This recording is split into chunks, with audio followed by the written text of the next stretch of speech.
អង្គុយចុះ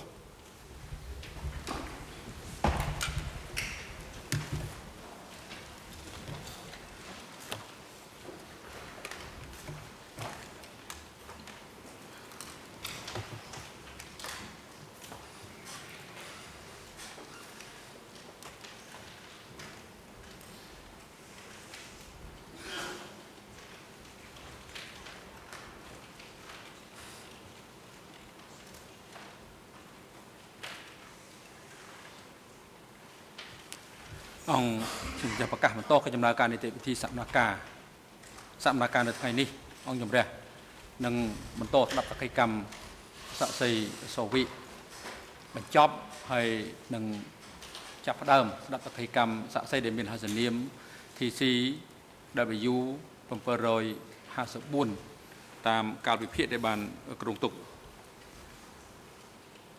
កលំជីសកម្មការលោកស្រីសាយកុលពធាឡើងរាយការណ៍អំពីស្ថានភាពវត្តមានភាគីនិងបុគ្គលដែលអង្គជំរះក៏អញ្ជើញឲ្យចូលរួមនៅក្នុងកិច្ចដំណើរការសកម្មការនេះ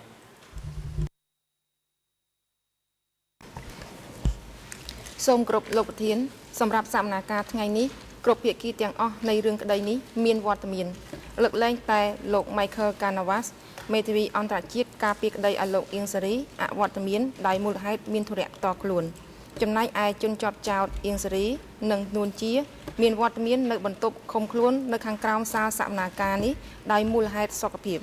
នៅថ្ងៃនេះអង្គជំរះនឹងបន្តស្ដាប់នៅសក្ខីកម្មសាក្សីលោកសវិហើយលោកមានវត្តមានរួចហើយនៅក្នុងបន្ទប់សកម្មការចំណែកឯសាក្សីបន្ទាប់ដែលអង្គជំរះនឹងកោះហៅមកដល់សក្ខីកម្មគឺសាក្សីដែលមានរហស្សនាម TCW 754 សាក្សីរូបនេះមានវត្តមាននៅក្នុងបន្ទប់រងចាំការកោះហៅពីអង្គជំរះ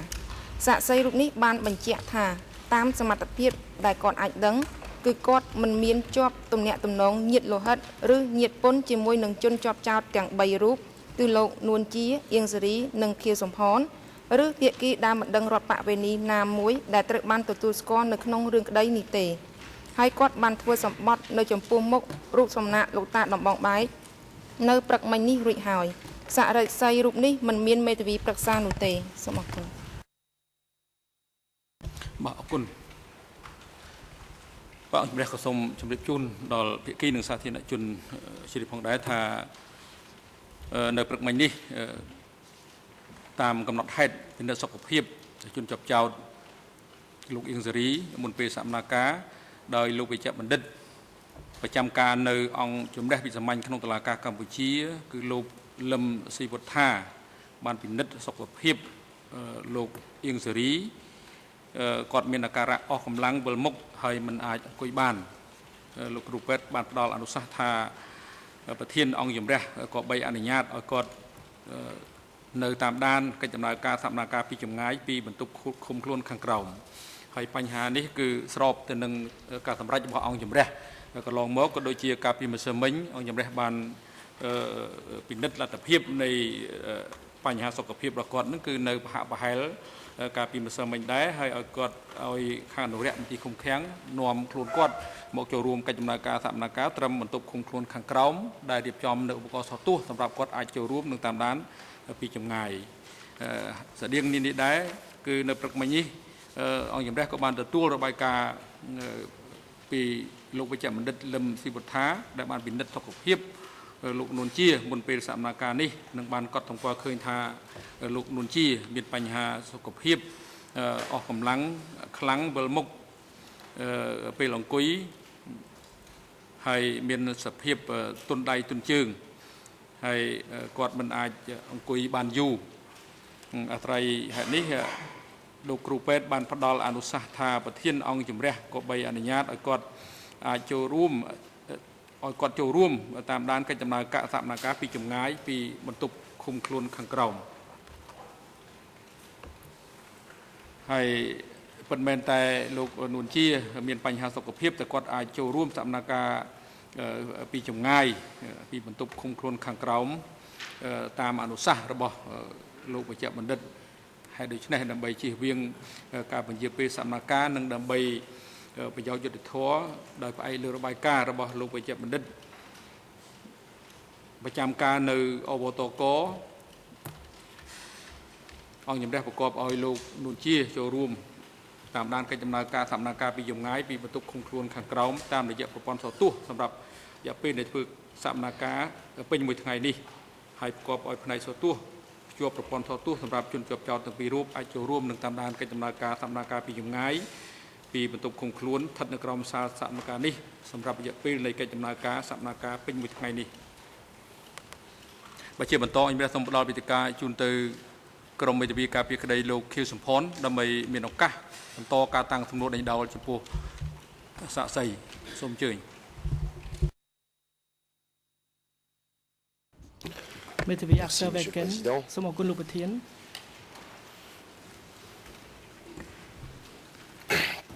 Je voudrais, monsieur le témoin, bonjour d'abord, ជំរាបសួរលោកសាក្សី revenir sur ឥឡូវនេះខ្ញុំ une déposition qui vous a été soumise hier par le ស procureur ក្ខីកម្មដែលបានផ្ដល់ជូនលោកកាពីម្សិលមិញដោយខាងសហ et ព្រា qui ញ្ញា concerne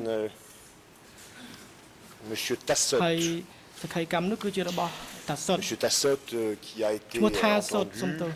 en 2008 គាត់ par ត្រូវបាន les ស្ដាប់ចម្លើយនៅឆ្នាំ enquêteurs 2008ដោយអ្នកស៊ើបអង្កេត du tribunal et puis qui est តុ mort លាការ aujourd'hui. ហើយឥឡូវនេះគាត់បានទទួលមរ Il ណ a ភាពទៅ également ហើយ été entendu très brièvement sur son lit de mort la veille de sa mort. គឺមុនពេលដែលគាត់ស្លាប់នោះសហ Et ព្រា je ញ្ញា voudrais vous soumettre សំទោសខាងសហជីវកម្មស៊ើបអង្កេតបានស្ដាប់ចម្លើយរបស់គាត់ quelques passages de sa ឥ déposition ឡូវនេះ parce ខ្ញុំ que សូម vous លើក avez នៅឃ្លា vous-même មួយចំនួននៃសក្ខីកម្មរបស់គាត់ពីព្រោះថាលោកផ្ទាល់ de នោះ monsieur Tassot ក៏លោកបាននិយាយអំពី que vous avezលោក décrit ថាសុត comme នេះដែរ étant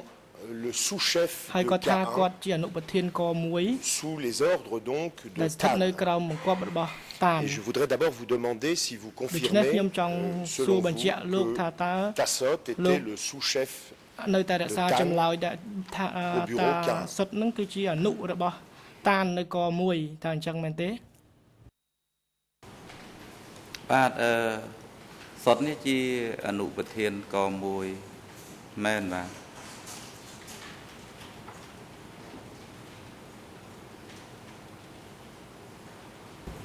Et pendant combien de temps, si vous vous en souvenez, a-t-il ប្រសិន été បើលោក le នៅ chef adjoint ច de ង TAN? ចាំនោះថាតើ Est-ce qu'il គាត់ជាអនុ l'était របស់ encore តាននោះរយៈពេលប្រហែលដែរ l'arrivée des Vietnamiens តើ à នៅ Phnom ពេលដែល Penh វៀតណាម en ចូល janvier មកភ្នំពេញនៅ 1979 ខែមករា par exemple. ឆ្នាំ1979នោះគាត់នៅតែធ្វើជាអនុប្រធានរបស់តាននេះដែរឬទេ បាទសំណួរទី1គាត់រយៈពេលដែលធ្វើអនុប្រធានមន្ទីរក1គឺរយៈពេលពីឆ្នាំនិយាយរួមត្រឹមឆ្នាំ78តាមខ្ញុំចាំហើយទី2ក្នុងពេលដែលវៀតណាមចូលភ្នំពេញឆ្នាំ79ប៉ុលពតនិងក្រុមការពារទាំងអស់ដែលថយទៅរស់នៅភាគខាងលិចប្រទេសគឺសុទ្ធមិនបានជាអនុប្រធានទេបាទគាត់ត្រូវទទួលការពារជំនួសតានជាប្រធានតែម្ដងបាទ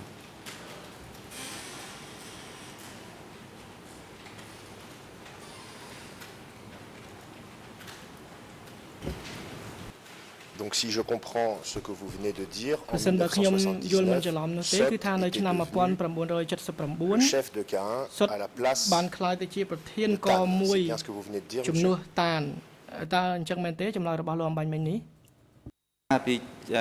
ពីឆ្នាំ79ទៅយើងលែងមានកមួយហើយបាទ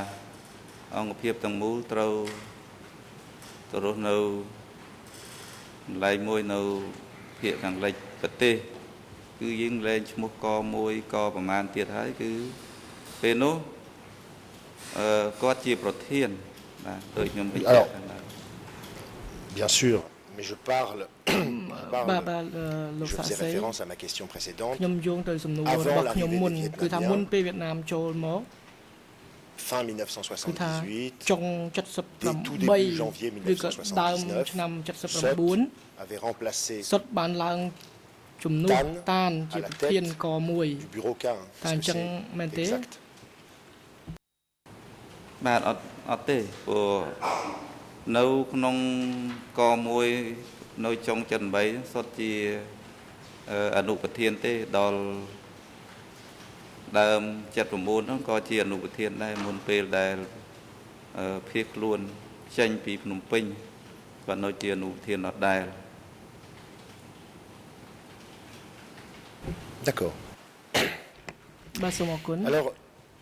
je voudrais vous soumettre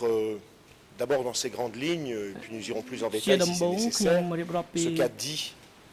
ចំណុចត្រួស M. Tassot lorsqu'il Là, avait été Tassot entendu en បាន 2008. ឆ្លើយនៅឆ្នាំ 2008 នៅចំពោះមុខសហចក្រមស៊ើបអង្កេតគេបានសួរគាត់ថាតើគាត់ធ្វើអ្វីខ្លះនៅក្នុងអំឡុងរបបកម្ពុជាប្រជាធិបតេយ្យ N'a jamais indiqué qu'il គាត់ avait មិនដែល commandé qu'un បញ្ជាក់ថាគាត់ជាប្រធានកមួយទេ décrit son activité comme étant d'abordគាត់ថាគាត់ celle d'un chef ជា du bureau ប្រ K12 ធានមន្ទីរក était un bureau 12 chargé des ដែលជា conducteurs មន្ទីរ voiture ទទួលខុសត្រូវអ្នកបើក qui ប se រ trouvait ឡាន entre l'hôpital ដែលស្ថិតនៅចន្លោះ des moines et Monty le Psar ព្រះ Tmei. សង្ឃហើយនិងផ្សារថ្មី Et il a dit à partir de fin គាត់ថាចាប់ពី 1976, ចុងឆ្នាំ j'ai quitté Phnom Penh គាត់បាន et ចាក់ je ចេញ suis ពីទី parti ក្រុងភ្នំពេញ commander des troupes ហើយ à គាត់ la បានទៅដឹក frontière នាំកងទ័ពមួយក្រុម avec នៅ le ព្រំ Vietnam. ដែនជាមួយវៀតណាម Et il est resté là-bas ហើយគាត់ d'après sa ស្ថិត ses នៅ affirmations, ព្រំ il ដែននោះ disait qu'il était resté គាត់ donc ឆ្លើយបញ្ commandant ជាក់ de ថា troupes à la គាត់ frontière ជា du មេបញ្ជា Vietnam ការកងទ័ពវៀ jusqu'à តណាមនៅ l'arrivée ព្រំ des ដែនវៀត Vietnamiens. ណាមរហូតទៅដល់វៀតណាមចូល Qu'est-ce que vous suggère cette តើ affirmation លោក de យល់យ៉ាង M. ណាដែរចំពោះចម្លើយ Tassot របស់ qui ne parle តាសុតនេះ absolument ដែលគាត់ pas ថាគាត់មិនមែន de នៅ ses ភ្នំពេញទេ responsabilités គឺ à ថា Cannes. គាត់ Est-ce qu'elle មិន vous semble ទទួលខុសត្រូវ crédible គាត់ ou មិន est-ce អនុ qu'elle ប្រ vous ធាន semble ក que មួយ ça នោះ vous ទេ rappelle គឺថា autre គាត់ chose? នៅព្រំដែន Quelle វៀ est តណាម votre ឯនោះ réaction à ce sujet? វិញទេតើលោកមាន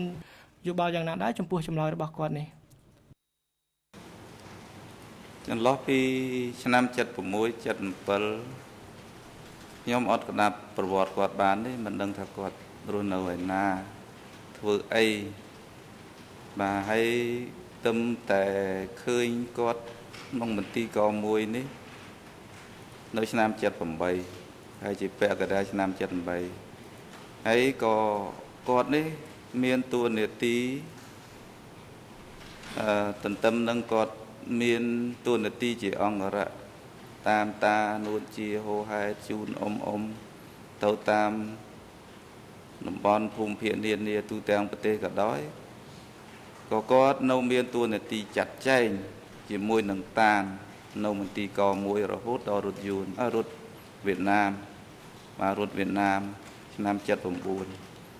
ចឹងគាត់នៅតែទទួលខុសត្រូវជាអនុប្រធានតាមខ្ញុំយល់ពួកគាត់អ្នកចាត់ចែងបន្ទាប់ពីតានដែលតានមិននៅក្នុងចន្លោះពេលហ្នឹងបានពួកខ្ញុំទាំងអស់គ្នាសន្និដ្ឋានគាត់ថាជាអនុប្រធានមិនមែនជាប្រធានទេហើយគាត់ទទួលការខុសត្រូវនឹងរយៈពេលជិត1ឆ្នាំពេញអញ្ចឹងគាត់មិនអាចប្រកែកបាន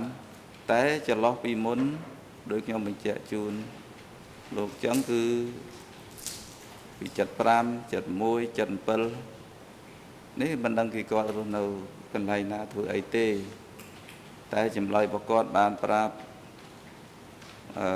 ចក្រមស៊ើបអង្កេតជាហោហែមកនឹងជារឿងពិតជាក់ដែងឬមិនពិតជាក់ដែងខ្ញុំមិនដឹងទេខ្ញុំគ្រាន់តែបញ្ជាក់ចន្លោះពេលប៉ុណ្ណឹងថាគាត់ទទួលខុសត្រូវបន្ទាប់ពីតាននៅកមួយបាទសូម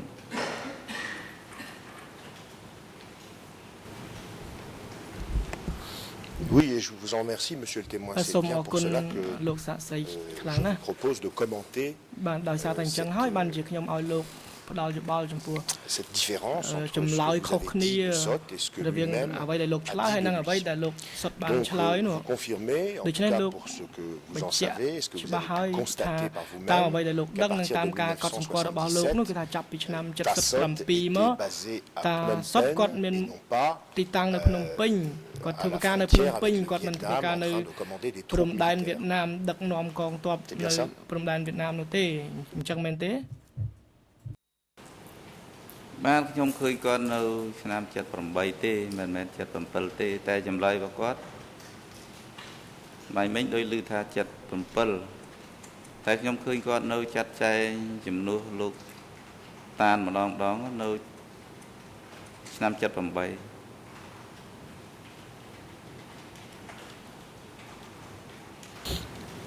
D'accord. បាទសូមអរគុណលោកសាក់សី Par ailleurs, vous avez,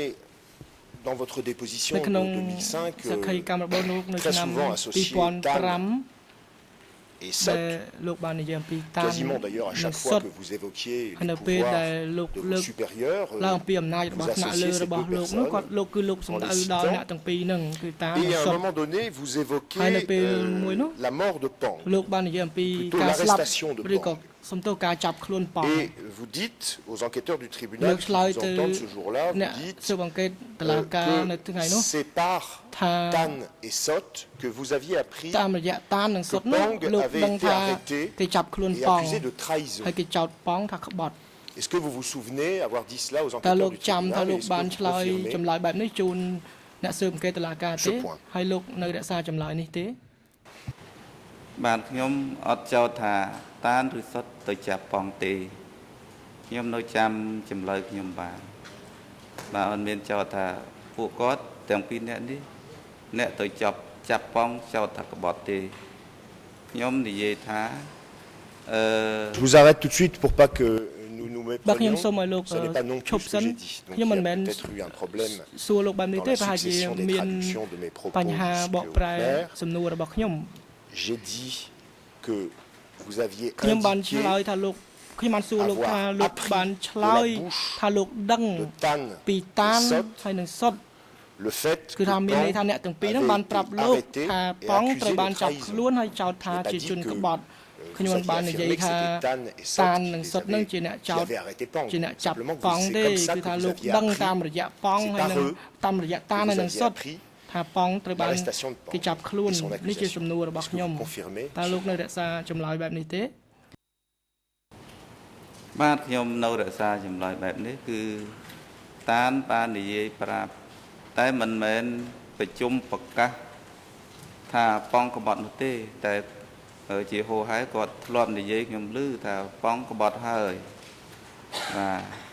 អានឹងក្រោយដែលគេចាប់គាត់បាត់ពី3ខែមកនោះដែលគាត់និយាយជាហោហែរួមទាំងសង្ឃរួមទាំងសុទ្ធរួមទាំងតាននិងយុទ្ធជនឯទៀតនោះនិយាយតគ្នាពេញអញ្ចឹងហាក់ដូចថាប្រកាសដែរព្រោះនិយាយមិនជាក្របខ័ណ្ឌជួបជុំ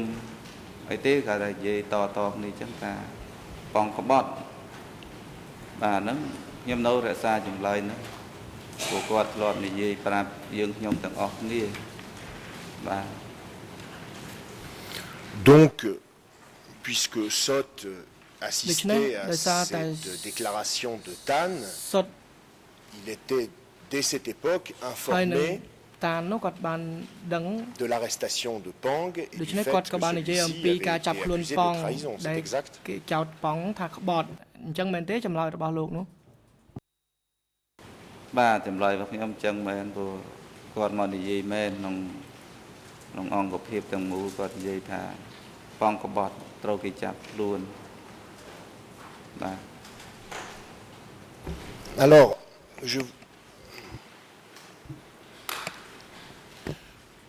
je voudrais juste vous soumettre et recueillir votre Allez. réaction ខ្ញុំចង់បាន à la lecture Jamlao de Rabahlo. ce qu'a dit M. Tassot ដោយ lorsqu'il អា a ន été នៅ interrogé ចម្លើយ en របស់ 2008 ថា par សុទ្ធ les ដែលគេបាន enquêteurs ស្ដាប់ du tribunal ចម្លើយនៅ sur ឆ្នាំ cette question. 2008ពាក់ព័ន្ធទៅនឹងបញ្ហានេះ Il a déclaré, donc c'est la cote គឺ E3 ឯកសារ bar E3/464 464, ERN français EN ជាភាសាបារាំង 00 00 50 39 39 47, 47 Khmer EN ជាភាសាខ្មែរ 00 20 20 47 47 41 41 et anglais 0022 61 09. 0022 61 09 ខ្ញុំសូមដក Je ស្រ cite, ង់ ខ្ញុំសូមដក Un ស្រង់ jour, le conducteur de ថ្ងៃ Pang មួយអ្នក m'a បើក dit que បរ ce របស់ប៉ង dernier បាន est ប្រាប់ខ្ញុំ mort ថាប៉ងស្លាប់ហើយ tué par balle de bandits de grand ដែល chemin ត្រូវបានគេសម្លាប់ lorsqu'il était បាញ allé ់សម្លាប់ récupérer des marchandises, នៅពេលដែលគាត់ទៅយកទំនិញ comme des petits motoculteurs, des bateaux, des Coréens, dans le port ហើយនៅ de Kampong Som. ពេលនោះគឺថានៅកំ Il ព est ង់ mort ខែ à un កំពង់ endroit qui est សោម situé entre គាត់ Sré-en-Bel ស្លាប់គឺថានៅចន្លោះ et ស្រែអំបិល Ville-Rhin. Hai nang Excusez Ville-Rhin. la prononciation. Que pensez-vous de cette បើដូច្នេះលោក affirmation ឆ្លើយ de លោក Tassot មានយោបល់យ៉ាងណាអំពីការពីចម្លើយរបស់តាសុតដែលគាត់ថាប៉ងត្រូវបានស្លាប់ដោយសារចោរព្រៃបាញ់នៅពេលដែលទៅទទួលទំនិញនោះ បាទខ្ញុំអត់ហ៊ានឆ្លើយហើយក៏អត់ហ៊ានសន្និដ្ឋានในរឿងនេះពីពួកខ្ញុំអត់បានជ្រាបអីតតែសោះពីបញ្ហារឿងនេះកាលខ្ញុំនៅអង្គរៈនៅកមួយនោះអត់បានជ្រាបពីដោយលោកបានមានសំណួរសួរខ្ញុំវិញទេអត់ដឹងតតែសោះអត់ដឹងទេការឆ្លាប់ប៉ងមូលហេតុអីឆ្លាប់គឺខ្ញុំអត់យល់អត់ជ្រាបតែតែឮមិញតែតែឮលោកសួរមិញហ្នឹងបានខ្ញុំដឹងថាមានការណីនឹងកើតតែពីមុនខ្ញុំអត់ដឹងទេលោកអត់ដឹងតតែសោះ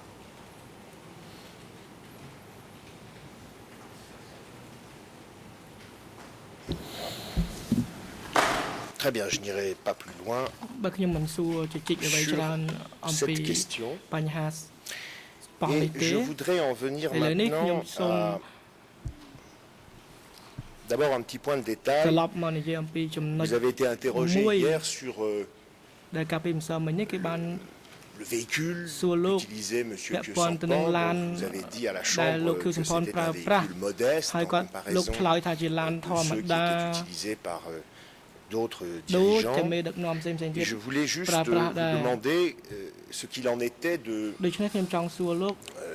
sa sécurité. អំពីសុវ Vous ត្ថិ avez ភាព également អំពីសន្តិ dit សុខរបស់ hier គាត់ que នោះ M. Kyosampan លោកឆ្លើយពីម្ se សិលមិញថា déplaçait, លោកខៀវសំផន en tout cas dans Phnom Penh, ធ្វើ lorsque ដំណើរ vous ទៅណាមក voyez ណានៅក្នុងទីក្រុងភ្នំ avec ពេញនោះ son chauffeur. គឺមានអ្នកបើកឡានរបស់គា Qu'en ត់ était-il des autres ហើយចុះ dirigeants? Est-ce que មេ vous ដឹកនាំ avez ផ្សេងទៀត un système, un dispositif de sécurité, Ta- des gardes du corps autour Mien- d'eux? Est-ceអង្គ qu'il y avait រៈ là aussi ជុំ une វិញ différence ខ្លួន entre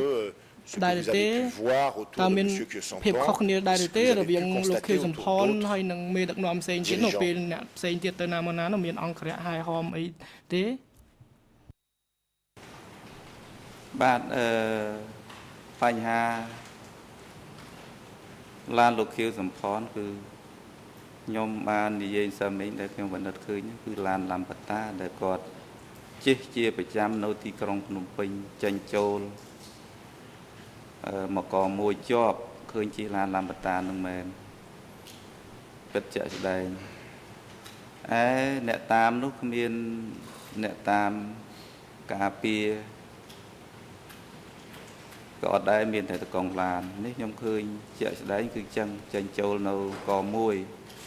ដែលខ្ញុំប្រទះឃើញក្នុងពេលដែលខ្ញុំផ្លាស់គេទៅយាមម្ដងខ្ញុំឃើញគាត់ជិះឡាននឹងហើយចេញចូលตั้งតែ2អ្នកតកងឡានហ្នឹងជាអង្គរៈហើយការពារផងបើកឡានផងបញ្ហា2បើប្រៀបធៀបទៅនឹងអ្នកដឹកនាំផ្សេងទៀត ដូចជាអ៊ំនួនជាអ៊ំអៀងសេរីនិងប៉ុលពតគឺយ៉ាងហោចណាស់បើមិនមានឡានមុខក្រោយក៏ក្នុងឡាននោះក៏មាន2នាក់3នាក់នឹងតកងដែរនេះតាមខ្ញុំឃើញអញ្ចឹងភាពខុសគ្នានៅត្រង់ហ្នឹង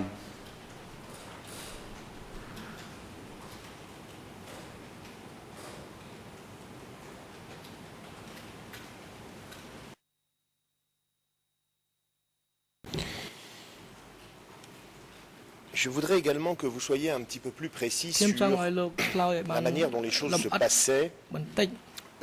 pour arriver à Caen. ពីរបៀបដែល Lorsque vous avez été entendu Quand en tu 2005, vous avez នៅពេល décrit le គេ dispositif សួ de រលោកនៅ sécurité ឆ្នាំ autour de Caen. 2005នោះលោកបានរៀបរាប់ sur អំ 3 ពី niveaux. ស្ថានភាពនៅ Et ក vous មួយ avez នោះថាមាន expliqué 3ជាន់ qu'au niveau le plus élargi, គេថានៅ il y avait une première palissade autour de Caen qui était Ne située à pas environ arriver, 2 nous, km de l'immeuble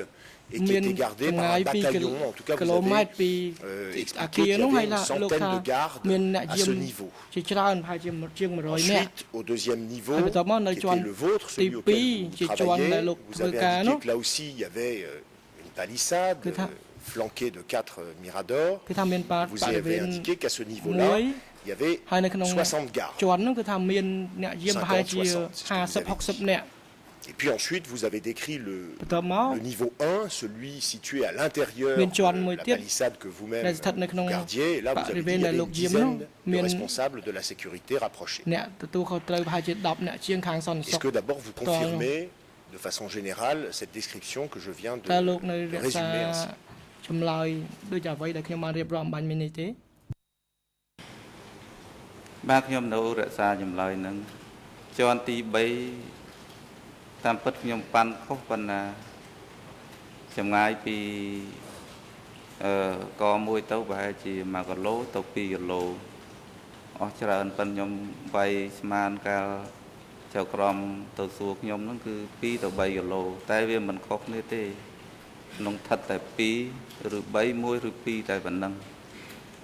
ក្នុងបញ្ហាមួយហើយពីទៀតក្រុមនោះតាមការស្មានទេគឺមានគ្នាប្រហែលមួយរណតូចព្រោះឃើញត្រង់ទ្រាយដែលក្រុមនោះ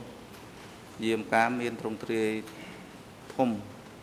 គ្រប់ច្រកផ្លូវតូចផ្លូវធំបាទហើយក្នុងបញ្ហាមួយបញ្ហាពីរទៀតចំពោះជាន់ទី2ខ្ញុំមិនបាននៅជាន់ទី1ទេខ្ញុំនៅជាន់ទី2ជាន់ទី2ប្រហែលមានគ្នា50-60នាក់រួមទាំងអ្នកការពារយាមកាមយកប្រលប់ទាំងអ្នករស់នៅក្នុងមន្ទីរកមួយហ្នឹងប្រហែលមានគ្នាប៉ុណ្ណឹងមែនខាងជាន់ទី2ហ្នឹងពី50-60នាក់នេះខ្ញុំទទួលស្គាល់នៅរក្សាចម្លើយរបស់ខ្ញុំហើយបញ្ហាជាន់ទី1មានគ្នាពី10ទៅ10នាក់ជាងក៏តាមការប៉ាន់ស្មានដែរខ្ញុំមិនមែនរាប់ទុកកត់ត្រាទេជាការប៉ាន់ស្មានតែចន្លោះហ្នឹងខ្ញុំសន្និដ្ឋានថាត្រូវទោះបីដល់20ក៏ដោយអញ្ចឹងខ្ញុំនៅតែកំណត់ថាគឺការចងចាំរបស់ខ្ញុំហ្នឹងគឺក៏ជាការត្រឹមត្រូវដែរបាទ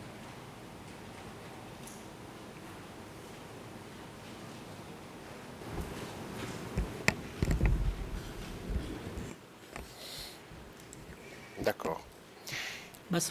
Quand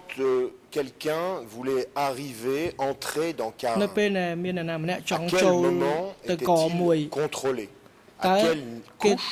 គេត្រួតពិនិត្យអ្នកនោះនៅជាន់ណាពេលទៅដល់នោះជាន់ណាដែលគេសុំអត្តសញ្ញាណគេត្រួតពិនិត្យគេឆែក lui ឡាន demandait-on dans quel service de ឬក៏ Kara គេ il សួ se រថា rendait? À quelle ទៅ couche, ក à ន្លែង quel ណា niveau ចូល de ទៅកមួយ sécurité នឹងចង់ទៅណា ce ទៅណីអី contrôle ចឹង avait-il lieu s'il អ avait ញ្ចឹង lieu? នៅពេលដែលមានអ្នកណាចង់ចូលតើគេត្រួតពិនិត្យគាត់នៅចំណុចណាមួយ នៅជាន់ទី3ខ្ញុំអត់ដឹងថាគេបានត្រួតពិនិត្យឡានឬការចេញចូលដែលអ្នកចង់ទៅចូលនៅកមួយនោះទេខ្ញុំអត់ដឹងតែមកដល់ជាន់ទី2គឺអត់បានត្រួតពិនិត្យទេបាទអត់មានបានត្រួតពិនិត្យទៅគឺចូលតែម្ដងបាទចូលតែម្ដង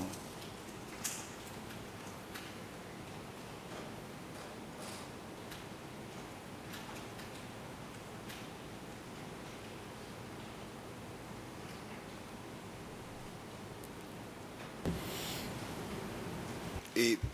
pour parvenir à passer la palissade dont vous aviez la surveillance, il fallait leur ouvrir un ប portail រិវេណរបស់លោក où នោះ la palissade était ouverte et les véhicules circulaient librement. ត្រូវបើកទ្វារគេមានបើកទ្វារបិទទ្វារឬក៏ឡានអាចចេញចូលទៅសេរីតែម្ដង បាទបើកនិងបិទជាប្រចាំអត់មានចេញចូលតាមសេរីទេ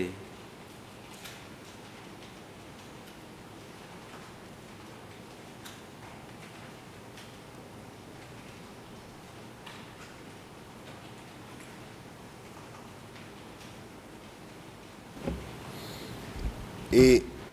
à aucun moment, lorsque vous ouvriez ou fermiez ce portail, vous ne demandiez au véhicule qui allait entrer dans K1, លោកមានសួរ à អ្នក quel endroit ចូលទៅកមួយនឹងទេថា ces ចង់ចូល bureaux ទៅ ils se ណា rendaient, ចង់ qui ទៅ ils កន្លែង allaient ណា voir. Ça ហើយ n'est pas ទៅ une question que ជួប vous អ្នកណា leur អីអ្នកណា posiez, ça មាន faisait លោក pas partie de vos មានសួរទេ attributions, តើ c'est bien ça? ការភារកិច្ចនឹងជាភារកិច្ចរបស់លោកទេ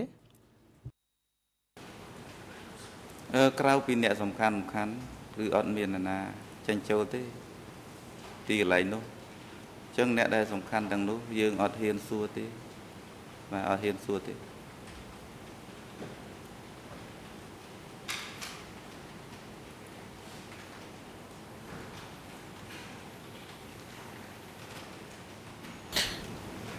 D'accord. សូមអរគុណ Vous avez décrit cet immeuble de លោកបាន K1 រៀប comme រាប់ un អំពី immeuble de, អគារ je ne នៅ sais plus si c'était 4 ou 5 ou ក 5 ou 6 étages. មួយនោះគឺថាមានប្រហែលជា5 6ជាន់ Est-ce que vous auriez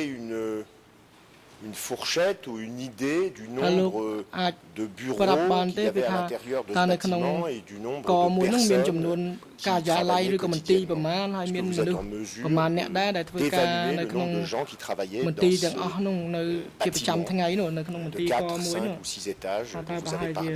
et qui មាន étaient មនុស្សប្រមាណ donc ដែរដែលមាន bureau K1. ធ្វើការនៅមន្ទីរកមួយដែលមាន5 6ជាន់នោះ បាទដូចខ្ញុំបានជម្រាបខាងដើមជាហោហែមកក្នុងមន្ទីរក1យើងរាប់ថាមន្ទីរក1នេះគឺមានតែជាន់ទី1និងទី2ទេអញ្ចឹងមនុស្សធ្វើការនៅជាន់ទី1នោះមានប្រហែល10នាក់ជាងហ្នឹងគឺមានគ្រប់ផ្នែកទាំងអស់មានទាំងអ្នកដាំបាយនៅទីហ្នឹងមានទាំងអ្នកនាំបន្លែ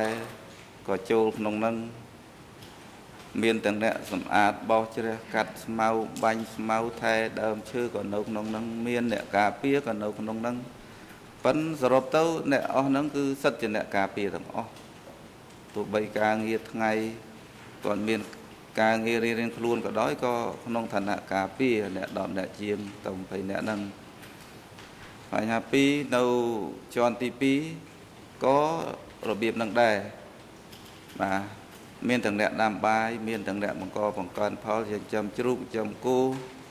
មានទាំងអ្នកការពារ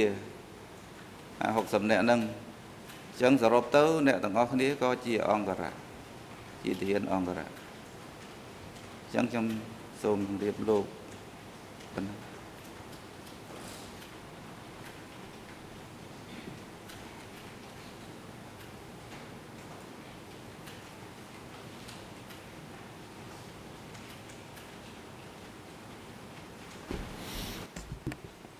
Donc en fait, mais détrompez-moi si ça n'est pas le cas, vous n'êtes pas vraiment en mesure ដូច្នេះ មានន័យ de ថា dénombrer លោកមិនអាច les gens qui travaillaient. រាប់ Je ពី n'ai pas ចំ bien នួន compris មនុស្ស votre déposition. ដែលធ្វើការនៅកន្លែងនោះបានទេ Quand vous ខ្ញុំ dites, ដូច voilà ជាមិន donc យល់ពីចម្លើយ le របស់លោក nombre des នោះ personnes qui travaillaient, je n'ai pas entendu ce nombre. ខ្ញុំ Est-ce អ que ត់ vous ឮ êtes capable លោកនិយាយ d'évaluer អំពី ce ចំនួន nombre ou លោក pas? អាចប៉ាន់ស្មានបានទេប្រហែលជាមានមនុស្សប្រមាណអ្នកធ្វើការនៅក Vous ន្លែង n'êtes នោះ pas obligé de répondre à ma លោក question. មិន Si ចាំ vous ne savez បាច់ pas, vous pouvez ឆ្ dire លើយ je ទេ ne បើ sais សិន pas. បើលោក Il n'y មិន a ដឹង pas បើលោកមិនដឹង d'obligation, លោក monsieur. ឆ្លើយថាមិនដឹងទៅមិនមានចាចាប់បង្ខំឲ្យលោកឆ្លើយអ្វីនោះទេ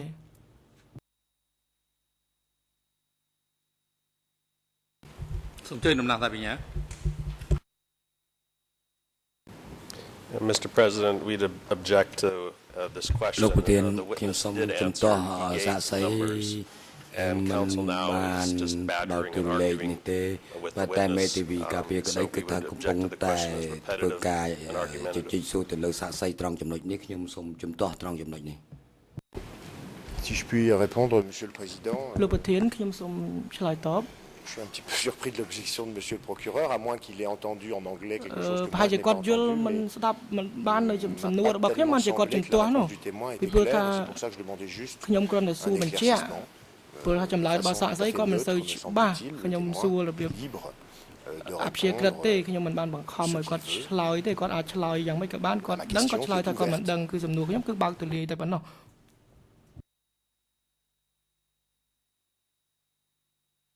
បាទស្ដេចជំទាស់មិនមានប្រសិទ្ធភាពសក្តិឆ្លើយតបទៅនឹងសំណួរដែលសួរឡើងដោយមេធាវីការពារក្តី បាទអំបញ្ញវិញគាត់សួរខ្ញុំពីបញ្ហាមនុស្សដែលរស់នៅក្នុងមន្ទីរក1 បាទតើធ្វើអីខ្លះ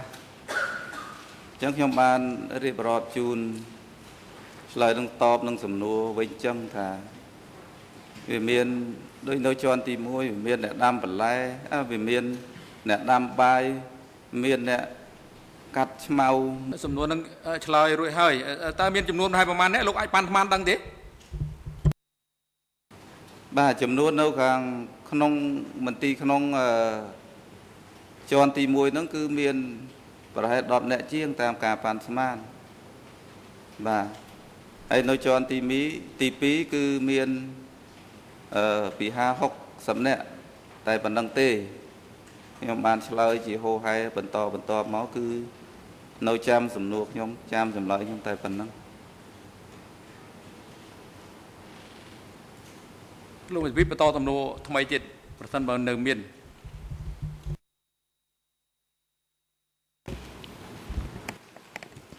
Merci, Monsieur le Président. Donc, vous avez parlé des premiers et deuxième étages et aux étages supérieurs, à peu près combien de personnes travaillaient à chaque fois? លើទៀតនោះតាមមានមនុស្សធ្វើការប្រហែលប្រមាណអ្នកដែរ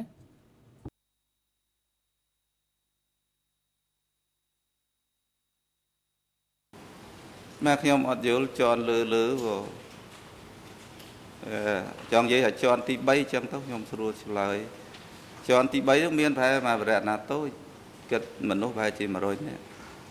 តាមការប៉ាន់ស្មានលោកមេធាវីអាចសួរយូរហើយបញ្ហានឹងប្រហែលជាតំណងអាចភ័ន្តច្រឡំរវាងជាន់ទី1ជាន់ទី2ទៅជាន់ទី3ហើយមួយទៀតគឺណែរង្វង់នេះរង្វង់ចំណុចនេះគឺចំណុចដែលត្រូវការពារនេះការពារជាន់ទី3នេះនេះជាន់ទី2នេះហើយជាន់ទី1គឺផ្ទាល់ការពារក្នុងរង្វង់នៃកាយឡ័យក1សួរយូរហើយបញ្ហាហ្នឹងដូចជាអាចយល់ច្រឡំគ្នារវាងជាន់ទៅលើឬក៏ជាន់នៅជុំវិញនៃបរិវេណដែលត្រូវការពារជាន់ផ្ទាល់ជាន់ទី1ជាន់ទី2បន្ទាប់ហើយជាន់ទី3គឺចម្ងាយប្រហែល1គីឡូ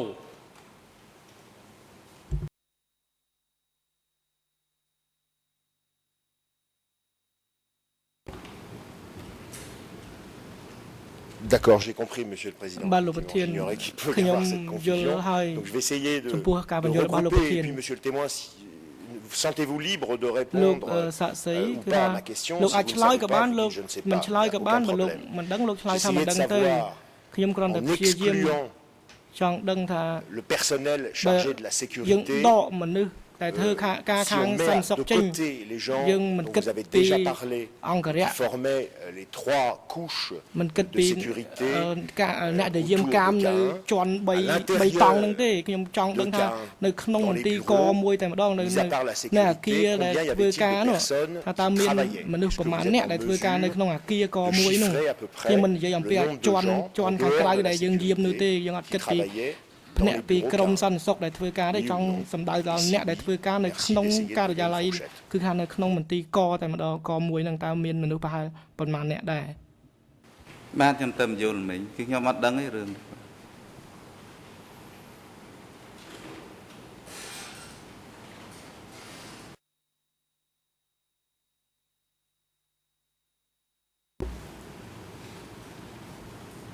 Je voudrais revenir sur un point qui est un point de détail pour vous,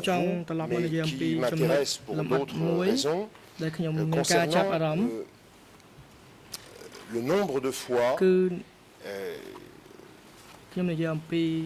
le nombre de rencontres que vous avez eues avec les enquêteurs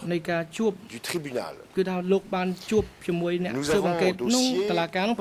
procès-verbal dont nous avons déjà parlé avec vous, qui est daté du 5 décembre 2017. Et hier, lorsque vous avez commencé votre audition, le président vous a demandé combien de fois vous aviez rencontré les enquêteurs du tribunal, et vous avez dit, je les ai rencontrés une fois. Alors, je dois vous informer que lorsque vous êtes interrogé par les enquêteurs du tribunal, la discussion que vous avez avec eux est enregistrée. Est-ce que vous vous souvenez du fait que votre discussion avec les enquêteurs តែលោកមាន était ន័យចាំទេ enregistré. ថាពេលដែលគេសួរលោកនោះឲ្យលោកឆ្លើយហ្នឹងគេបានថតសម្លេងលោក បាទបញ្ហាដែលចៅក្រមទៅជួបខ្ញុំសម្ភាសគាត់ថតជាសម្លេងគាត់ប្រាប់ខ្ញុំថាថតជាសម្លេងណាថតជាសម្លេងខ្ញុំមិនដឹងទេគាត់ប្រាប់អញ្ចឹងបាទ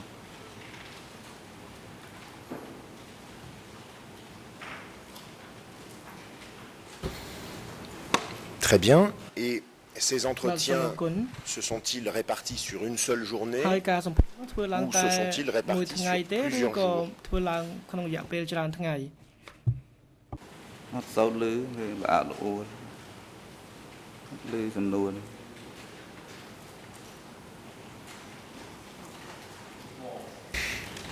Est-ce-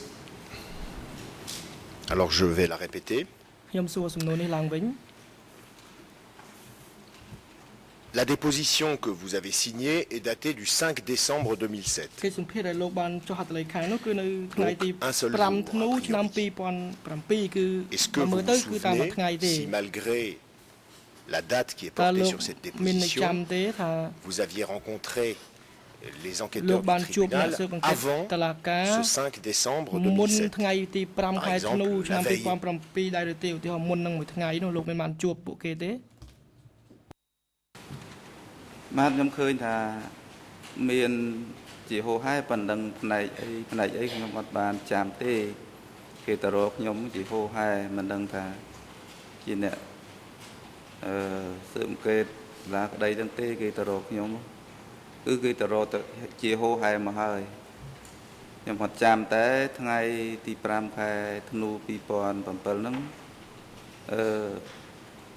មានមួយក្រុម គឺគាត់ខាងស៊ើបអង្កេតឡាក្តីហ្នឹងគាត់ទៅសម្ភាសខ្ញុំបាទសម្ភាសតែមួយថ្ងៃទេបាទចា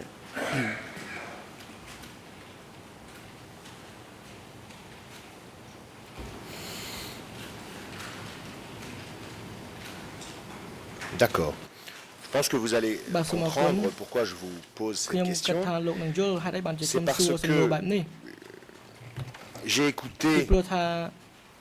ខ្ញុំបានស្ដាប់ l'enregistrement de ខ្សែ votre អាត់ discussion ស្ដាប់ avec សំឡេងខ្សែអាត់សំឡេង Monsieur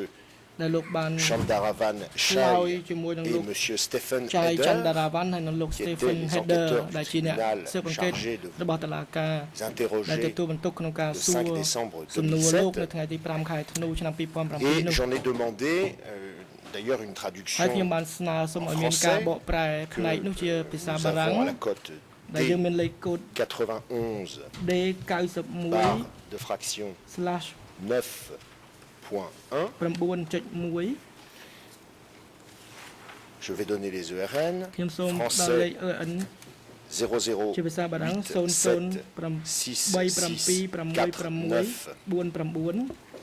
à 50. រហូតដល់50 Khmer 0087 ជាភាសាខ្មែរ 37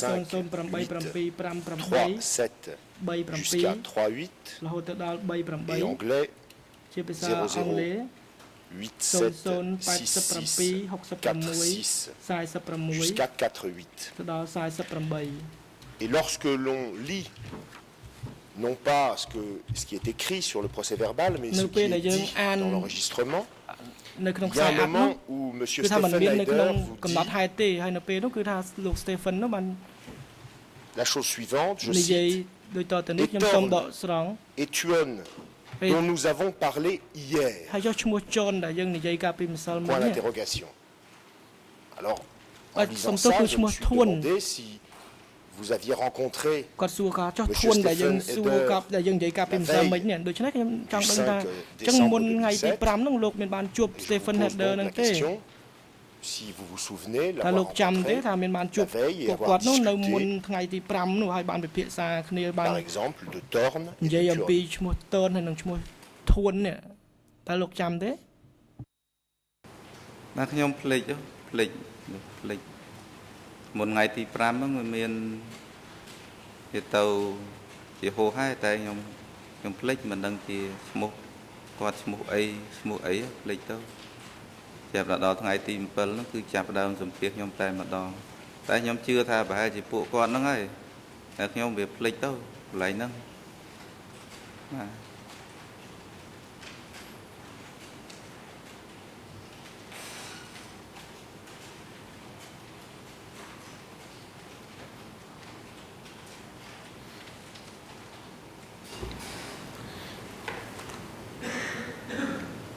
Et en mettant de côté la question des dates, vous venez de parler de deux rencontres. Est-ce que c'est lors de la première rencontre que vous avez signé un procès verbal ou est-ce que c'est lors de la deuxième rencontre que vous avez signé un procès verbal? ឬក៏លើកទី2ដែលលោកចុះហត្ថលេខាលើកំណត់ហេតុនោះ បាទមុនថ្ងៃចុះហត្ថលេខាលើកំណត់ហេតុហ្នឹងគឺខ្ញុំដឹងថា ជួបជាហោហែមិនដឹងជាប្រមាណលើកព្រោះគេទៅច្រើនសារណាទៅផ្ទះខ្ញុំតែមុនថ្ងៃទី5មុនថ្ងៃទី5ហ្នឹងវាមានទៅមានមកតែខ្ញុំមិនចាំថ្ងៃហើយក៏មិនចាំមុខពួកគាត់ដែរចាំឈ្មោះពួកគាត់ដែរតែខ្ញុំដឹងថាគឺក្រុមគាត់នឹងហើយដែលអ្នកត្រូវមកមុនថ្ងៃទី5មកសម្ភាសខ្ញុំនោះ mình đang thả màn lược lục tiền nhom lịch tâu lại nâng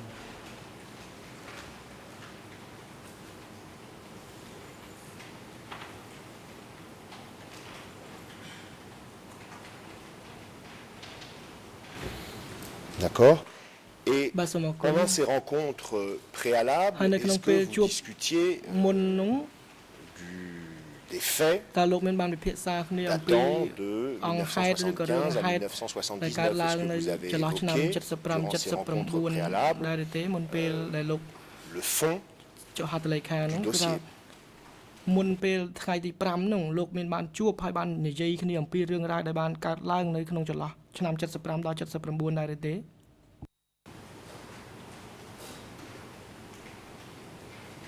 មុនដូចអត់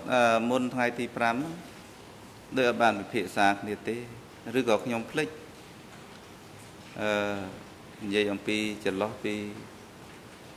75មកហ្នឹងគឺដូចអត់បានឬក៏ខ្ញុំបាននិយាយខ្លះ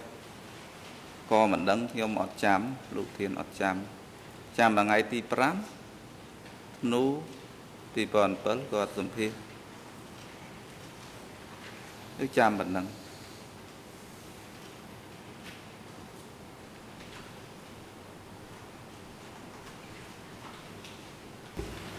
D'accord. Je voudrais revenir sur un sujet qui a été évoqué hier par le procureur dans ses questions concernant la fuite de Phnom Penh après le 6 janvier 1979. Le procureur vous a interrogé hier sur le fait que M. Khieu Samphan est parti dans les Cardamone avec les Khmer Rouges. Et je voulais vous demander si vous-même également étiez parti à l'arrivée des Vietnamiens en 1979 dans les Cardamone avec les Khmer Rouges.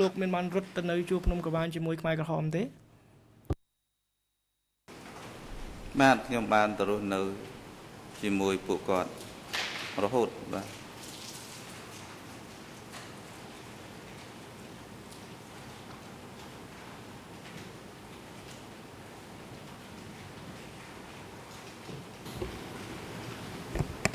Et pourquoi est-ce que vous êtes resté avec eux? Pourquoi est-ce que vous n'avez pas fait autre chose? Qu'est-ce qui vous a amené à rester jusqu'en 1990? Je crois, c'est ce que vous avez dit hier. Avec les Khmer Rouges.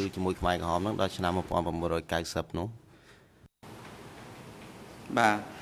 ខ្ញុំមិនមានអ្វីជំរឿទេព្រោះខ្ញុំធ្លាប់បានរស់នៅជាអង្គរៈតាំងពីចំនួន3ឆ្នាំអញ្ចឹង នៅពេលដែលវៀតណាមចូលភ្នំពេញខ្ញុំត្រូវតែតាមពួកគាត់ការពារពួកគាត់រហូតទៅដល់ឆ្នាំ 1990 គឺខ្ញុំអត់មាន កំណត់អីដែលថារត់ចេញឬក៏កិច្ចវេះអីចេញពីពួកគាត់ទេគឺអត់មានជំរឿសទេគឺខ្ញុំនៅតែរក្សាការងាររបស់ខ្ញុំពីភ្នំពេញទៅយ៉ាងម៉េចដល់ព្រៃយ៉ាងម៉េចគឺខ្ញុំនៅរក្សាអញ្ចឹងបាទ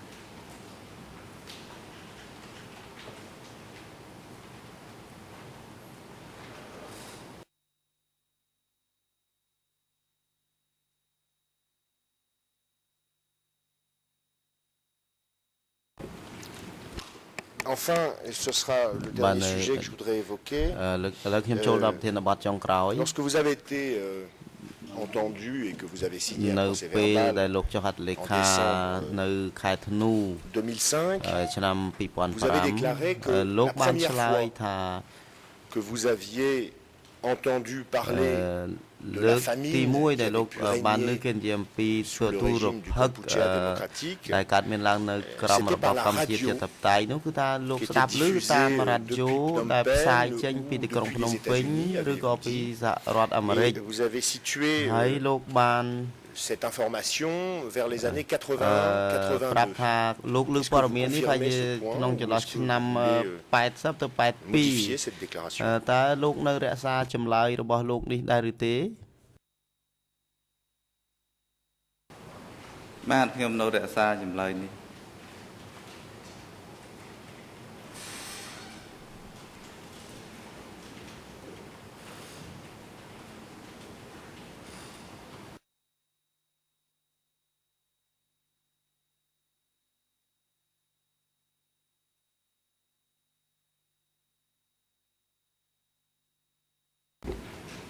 Cela signifie donc, monsieur, qu'avant, de votre expérience, vous n'aviez pas été informé de cette situation jusqu'à 1981, 1980. C'est bien ça?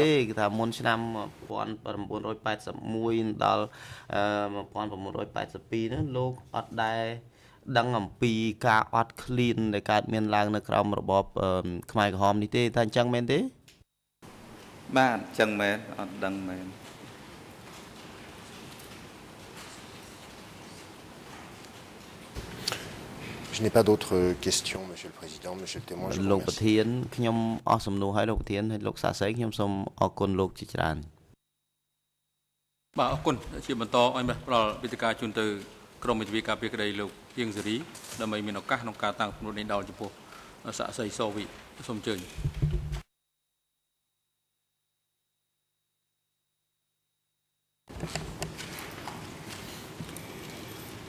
Sông Cờ Rộp Lộc Thiên, Lộc Lộc Tây Trái Crom, Sút Đây, Đầm Nang Ngay Cá, Hết Tá, hay có Sút Đây, Lục Nẹt Từng Lái Đã Chu Rôm Sa Vana Cá đi, tu nâng nông Tốc Đây, nâng Cram Tốc Đây, Sút Đây Lục So Vị, Nhom Ang Ngọt Đom Chia, Hạ Mê Tví Cá Bia Đây Lục Yên Zari,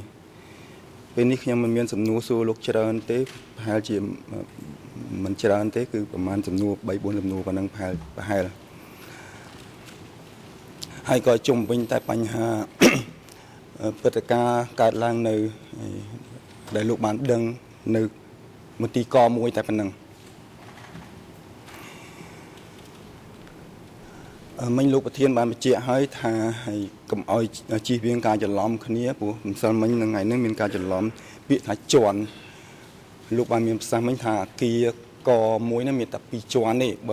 បើគេនិយាយឥឡូវជាន់ហ្នឹងគឺ ជាន់លើជាន់ក្រោមជាន់ខ្ពស់ទៅលើទៅហើយតាមកំណត់លោកគឺមិនចឹងទេគឺជាន់ហ្នឹងគឺខ្សែក្រវ៉ាត់ការពារទេខ្សែក្រវ៉ាត់ទី1ហ្នឹងទៅវាគៀកនឹងអាគារនឹងតិចទៅខ្សែក្រវ៉ាត់ការពារទី2វាឆ្ងាយតិចចឹងទៅ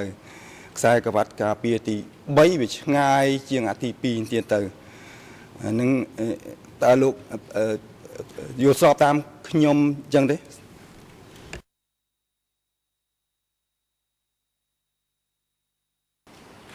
បាទយល់ស្របតាមលោកសូមអរគុណអ្នកការពារនៅខ្សែក្រវ៉ាត់ទី1ហ្នឹងមានចម្ងាយប្រមាណពីនៅក្នុងបរិវេណអគារក1ហ្នឹងតែម្ដងឬមួយនៅព័ទ្ធនៅក្រៅរបងអគារក1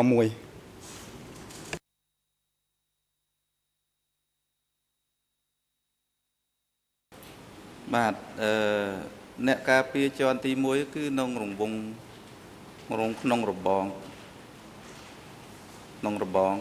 ខាងក្នុងនឹងតែម្ដងអត់ក្នុងអគារគឺក្នុងរបងខាងក្នុងបាទមានរបងព័ទ្ធជុំវិញហើយគេនៅខាងក្នុងនឹងហ្មងហៅថាជាន់ទី1ខាងក្នុងរបង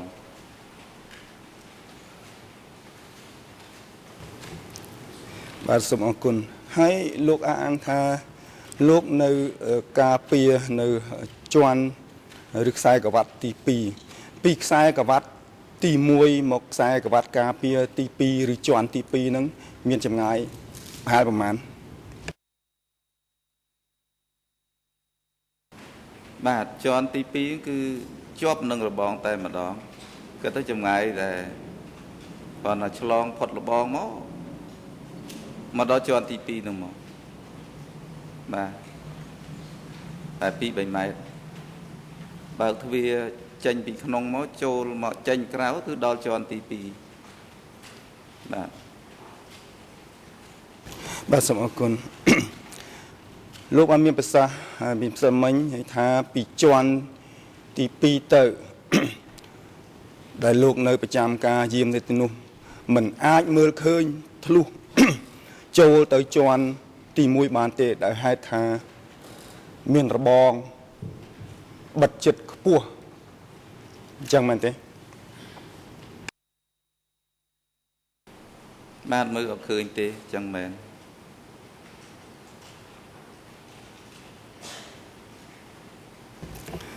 សូមអរគុណនៅខាងក្រោមលោកមិនអាចមើលឃើញទៅក្នុងអាគារទេប៉ុន្តែបើលោកមើលសម្លឹងទៅ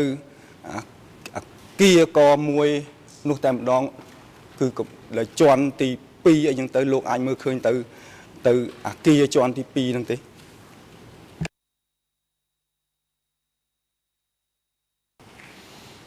បាទត្រឹមជាន់ទី3ទៅយើងអាចសម្លឹងឃើញបើសិនជាយើងនៅគៀករបងតែបើយើងទៅឆ្ងាយពីរបងប្រហែលជា500ម៉ែត្រ700ម៉ែត្រទៅយើងអាចមើលឃើញដល់ជាន់ទី2ជាវាងតែជាន់ទី1យើងមើលមិនឃើញទេទោះបីយើងថយឆ្ងាយប៉ុណ្ណាក៏មើលមិនឃើញដែរជាន់ទី1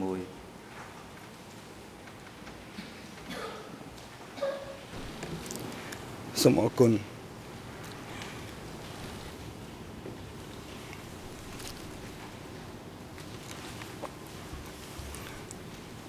លោកមានប្រសាសន៍ផ្ដល់សេចក្តីកម្មពីម្សិលមិញថាសឹងតែរាល់ថ្ងៃលោកបានឃើញហើយមេដឹកនាំកម្ពុជាក្នុងនឹងលោករាយរាប់មានលោកនួនជាលោកអៀងសារីលោកខៀវសំផនចូលទៅអគារមន្ទីរកមួយហ្នឹងលោកដឹងថាពួកអស់លោកតែនឹងចូលទៅអគារកមួយហ្នឹងក្នុងគូបំណងអី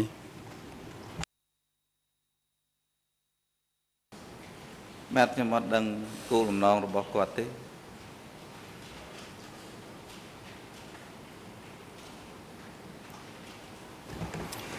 សូមអរគុណ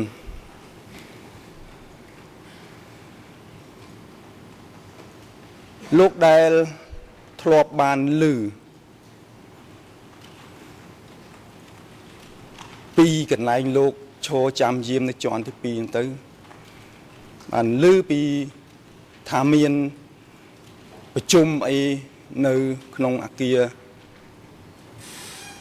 កមួយហ្នឹងទេ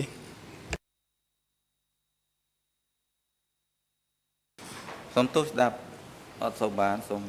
ទានជាក់ដងទៀតនួននេះបាទសូមទោសដោយសារចំនួនខ្ញុំមិនច្បាស់សម្រាប់លោកខ្ញុំសូមសួរលោកម្ដងទៀតពីកន្លែងលោកឈរ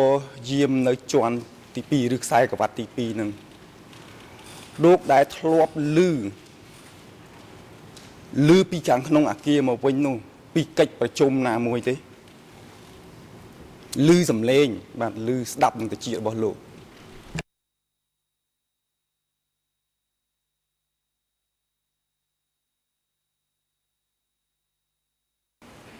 បាទអត់ឮ អត់លឺទេ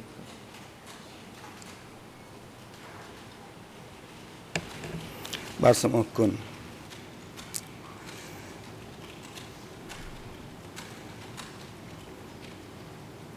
នៅពេលដែលអស់លោកថ្នាក់ដឹកនាំកម្ពុជានឹងចេញមកវិញ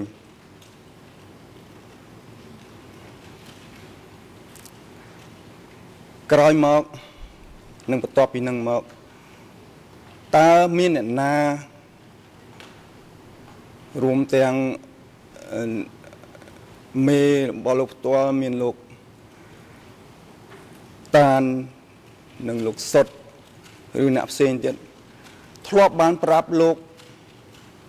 ថាមានកិច្ចប្រជុំណាមួយនៅក្នុងអគារមន្ទីរកមួយនឹងទេបាទក៏អត់បានប្រាប់យើងទេក្នុងករណីនេះ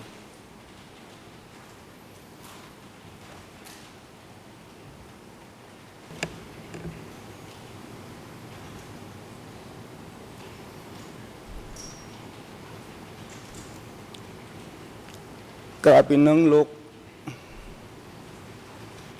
ក៏បានអះអាងថា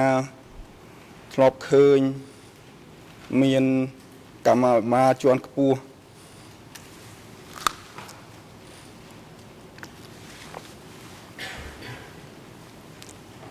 មកពី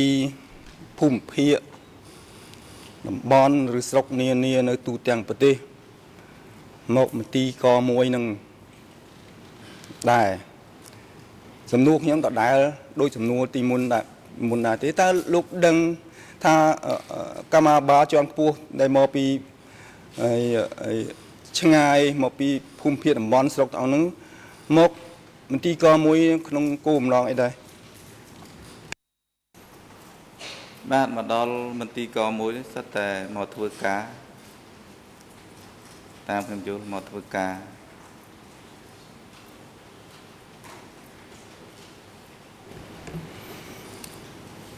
ពាក្យថាធ្វើការចំនួននឹងគឺចង់សំដៅថាម៉េចថាសំលោកបញ្ជាក់ច្បាស់មើល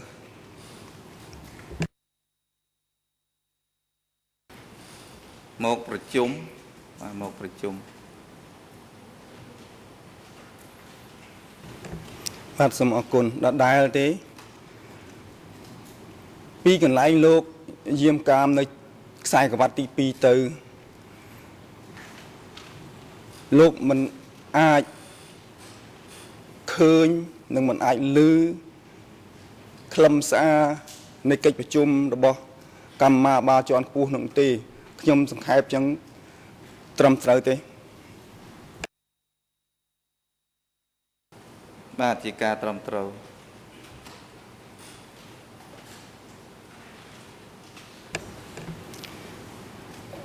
ប្រហែលជាសំណួរចុងក្រោយរបស់ខ្ញុំអញ្ចឹងក្រោយពីកម្មាភិបាលជាន់ខ្ពស់មកពីឆ្ងាយអស់នោះចេញទៅវិញតើលោកបានដឹងទោះតាមរយៈណាក្តីថាគេបានជុំគ្នានិងសម្រេចគ្នាពីកិច្ចការអីពីកិច្ចការណាមួយដែរទេ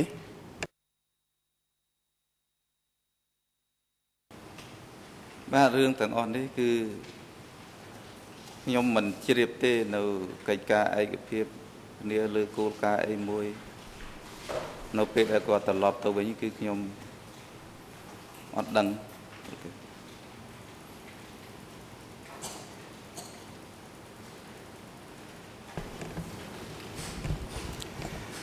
សូមអរគុណលោកស្រីវិខ្ញុំអស់សំណួរសួរលោកហើយតាំងនាមលោកអៀងសេរីខ្ញុំសូមជូនពរលោកឲ្យបានទទួលជោគជ័យសេរីសុខស្តីដរាបចាប់ពីលោកត្រឡប់ទៅវិញទៅហើយក៏សូមអរគុណលោកប្រធានដោយសារខ្ញុំបានអស់សំណួរហើយសូមអរគុណអរគុណលោកមេធាវីអរគុណសាក់សី លោកសូវីការស្ដាប់សកម្មកម្មរបស់លោកក្នុងនាមជាសាក្សីរហូតដល់ពេលនេះបានចប់ហើយវត្តមានរបស់លោកនៅអបតកនេះលែងមានភាពចាំបាច់ទៀតហើយលោកអាចវិលត្រឡប់ទៅកាន់លំនៅឋានរបស់លោកឬក៏គោលដៅណាដែលលោកមានបំណងចង់ទៅបានហើយអង្គជំរះសូមអរគុណចំពោះលោកសូវីដែលបានចំណាយពេលវេលាដ៏មានតម្លៃចូលរួមផ្ដល់សកម្មចំពោះមុខអង្គជំរះក្នុងរយៈពេល1ថ្ងៃនិង1ព្រឹកកន្លងមកនេះប្រកបដោយភាពអត់ធ្មត់និងខិតខំអស់ពីសមត្ថភាពលទ្ធភាពរបស់ខ្លួនសកម្មរបស់លោកនឹងអាចរួមវិភាគទានក្នុងការស្វែងរកការពិតនៅលើក្តីនេះសូមលោកសូវីជួបតែតំណាងល្អមានសុខភាពល្អបានក្តីសុខស្តីចម្រើននិងធ្វើដំណើរវិលត្រឡប់ទៅវិញប្រកបដោយសុវត្ថិភាពមន្ត្រីរដ្ឋបាលតុលាការរំរួលជាមួយនឹងមន្ត្រីនៃអង្គភាពគាំពៀសាក់សីនិងអ្នកជំនាញក្នុងការជូនសាក់សីរូបនេះវិលត្រឡប់ទៅកាន់ទីលំនៅឋានរបស់គាត់ឬក៏ទីកន្លែងជាគោលដៅដែលគាត់មានបំណងចង់ទៅបានហើយបាទឥឡូវនេះដល់ពេលសំលមមសម្រាប់ដែរអង្គជំនះប្រកាសសម្រាប់ចាប់ពីពេលនេះទៅរហូតដល់ម៉ោង 10:30 នាទីសូមអញ្ជើញចូលវិញដើម្បីបន្តកិច្ចដំណើរការសកម្មភាពហើយយើងនឹងចាប់ផ្ដើមដោយស្ដាប់សកម្មសាក់សីមួយរូបទៀតដែលបំរុងទុកគឺសាក់សី754បាទសម្រាប់ចុះ សូមក្រោកឈរ